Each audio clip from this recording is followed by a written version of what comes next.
What's going on, everybody? It's me, your favorite host for Fortnite Fortress, where we discuss everything that you love about Fortnite. For today's video, we're doing something a little bit different. This time around, we won't be showing you some of the best clips that we've gathered from Twitch. But this time, we're going to talk about Fortnite itself, why it grew so fast, and why it's so unique to other games. So without further ado, let's jump right into the video. Jump into it, guys.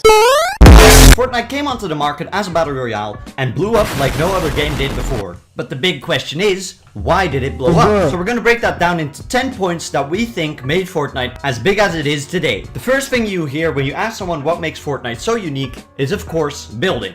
Before Fortnite was out, there were only battle royales, but no building, no innovative ideas. Just shooting and surviving to late game. And Fortnite brought a whole new twist on the battle royale theme. The only way to get you to the late game and win fights wasn't just your aim or how good your movements are. They brought another core aspect into the game that might even be bigger than shooting in Fortnite itself. So basically, building is as important or even more important than shooting in Fortnite, which was an idea which hadn't been realized until now. Now, some people don't like it. The most boring shit on the fucking planet, dude!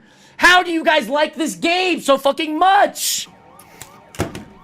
But the majority of the people that play Fortnite do enjoy that aspect of the game. And with building, of course, comes another skill cap. If you can build well but can't shoot well, you're limited. And if you can shoot well but can't build well, you're also limited. So there's a higher skill cap to the game than compared to, for example, PUBG, where your aim alone can win you the games. Some people also like to compare it to Overwatch, which, just as Fortnite, brought new elements into a shooter game. Not only was it just your aim, but you also had abilities that you had to take care of and think thoughtfully, and think carefully about when and where you want to shoot them. This brings us to the next point, which makes Fortnite so successful. It's the adrenaline-filled situations. Of course, PUBG and other battle royale games also have this adrenaline-type fuel at the end. But as I said before, with the higher skill cap that building brings to the game, you begin to sweat even more when the late game arrives. Not only that, but also the sound system is insanely well developed, even if you don't really realize it. For example, if you're low HP and you hear footsteps above you, your heart's not gonna be happy with that. Or some damage you took just from a silenced weapon and you really don't know where it came from. Or just landing in a building and hearing an enemy pull out a shotgun whilst you only have a pistol.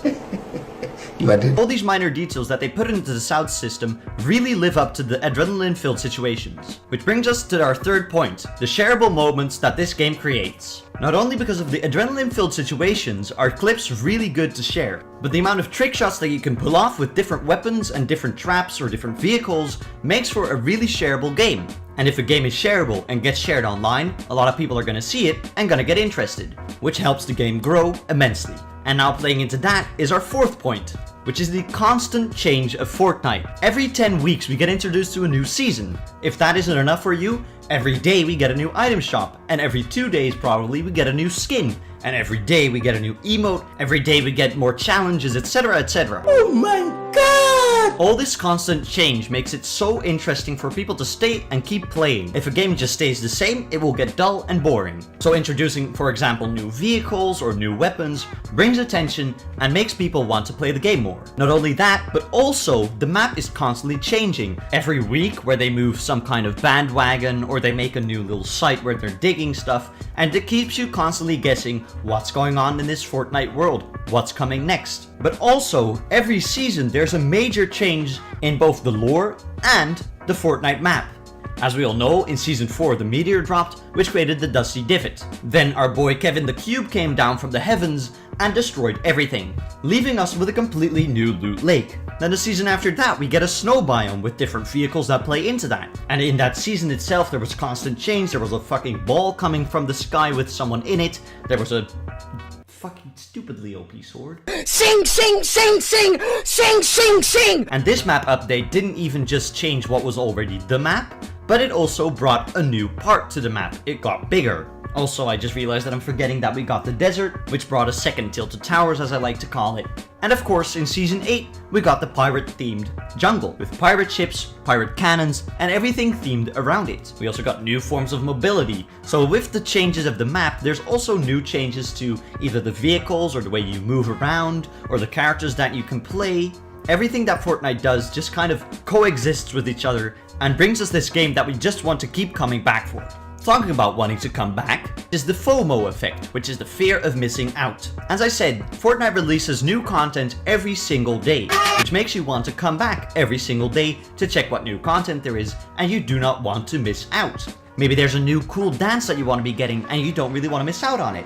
Maybe there's a new skin that you really want. And if you want it, you have to log in and play. Next to that is also the Battle Pass, which I think the majority of the people that play Fortnite have. And if you have that Battle Pass, you paid money for it. And if you want to get your money worth out of it, you need to complete the whole Battle Pass. And to complete that whole Battle Pass, there's a whole lot of challenges that you need to do, which refresh every single week. So doing those challenges alone will take some time because they're quite hard to do.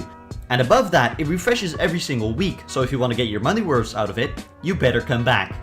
And of course, like I said, the new weapons, the new vehicles, and the map changes, everyone kind of wants to belong and know what's going on in the Fortnite world. So we just keep coming back. But why is this fear of missing out effect so strong with Fortnite and not with other games? Well, that has to do with our sixth point, which is that it's free to play. If you hear a lot about Fortnite and that it's such a great game and everyone's playing it, and you hear that it's free to play, why not try it out? And that's when they hook you in. They confront you with the Battle Pass, the new weapons that are coming, the patch notes, the new skins. You get a notification if there is actually something new in the store, so you're gonna look. And all of this just kind of gets you hooked instantly. And because it's free to play, a lot of people have access to it and can start playing it. And above that, even though it's free to play, there's a whole range of people who are bad or really good. And the game supports this. Which is our seventh point. There's a wide variety of skill. Being a noob in this game is supported by the spray and pray meta, where you can just spray at someone and hopefully get a kill. There's specific areas in the map where not a lot of people drop for newbies to go and farm up and fight in the late game. And there's areas like Tilted Towers for professional players to just brawl out at the beginning of the game. Like mentioned before, there is the building thing, which for noobs can be countered by just spray and praying on the people that can build, and for pros, if they're really good at building, they can quickly outbuild someone and shoot them before they shoot them out. That was a weird sentence. What I'm trying to say is that there's a wide variety of skill available in the game, which supports both noobs and professional players to keep playing and keep grinding. And of course, we all know it, our eighth point is that you can play with your friends, and of course, random people. It supports duo or squad games, there's the 50v50 modes, there's all these weird game modes where you can team up with random people online and meet new people, which is very exciting to many people. What? Again, such a weird sentence. Either you can log in and play alone, you can play with your friends, you can play with a group of 4 friends, or if you just want to meet some new people, you can go into this variety of game modes where you can meet interesting people that have the same passion for Fortnite as you do.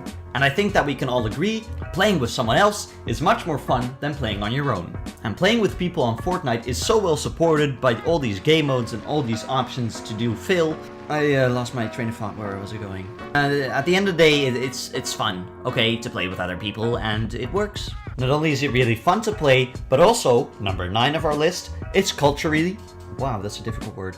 Culturally relevant. All the emotes in Fortnite are based off of either pop culture or people online that do wacky ass dances. Let's say there's a 12-year-old girl who's a fan of BTS and she sees the BTS emote in the Fortnite shop, she's damn well going to buy that emote. Or say you're a crazy American and you love the country USA. You might just purchase that weird ass fucking eagle emote. And not only are the emotes culturally relevant, but also the game modes that we have. Now, there's only been one game mode that I know of which has been culturally very relevant, which was the Thanos game mode. Till this day, I have no fucking clue how they pulled it off, how they got the copyright things all settled, and how they could ever possibly use Thanos in the game is beyond me, but they did, and it really was cool. It got the media's attention and brought a lot of people to Fortnite. And last but not least, it's very streamer/kid friendly.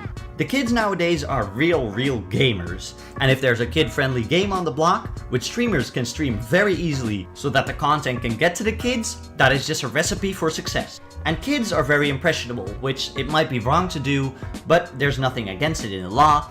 So, if Fortnite promotes these skins and all this stuff via social media and this culturally relevant dances and this Thanos game mode, a lot of kids are going to want to invest some money into it because their friend has a really cool skin, mommy. Please, I want one too. Shut up, Jimmy. That's aggressive. But you get what I'm saying. Kids are very gullible, and if their friend has a cool skin, why can't I have one, mom? And of course, the word with kids spread fast. Little Jimmy will go to the kindergarten and say, "Oh my god, guys, have you tried this cool game, Fortnite. My mom bought a $20 skin. Well, actually, she didn't buy it. I just stole the credit card. And then the other kids are like, no, Jimmy, what the fuck are you talking about? Tell us more about this cool game. And so the word spreads around and around. So basically what it boils down to is that Fortnite has, one, very innovative ideas for the Battle Royale game mode, and constantly updating maps, vehicles, game modes, skins, you name it, they have it. And they have a very simple yet effective business model with FOMO, the fear of missing out, which makes you want to come back every single day to see if there's a dance that you really want to buy. All these combined points make for a really interesting and very great game. Well, that wraps it up for this video. If you liked it, be sure to go down there and hit that red subscribe button and the little bell that's next to it. And if you're feeling really generous, hit that like button as well. And if you have any other key aspects that you think made Fortnite the great game that it is today, leave them down in the comments below. This has been Fortnite Fortress, and I wish you a happy day.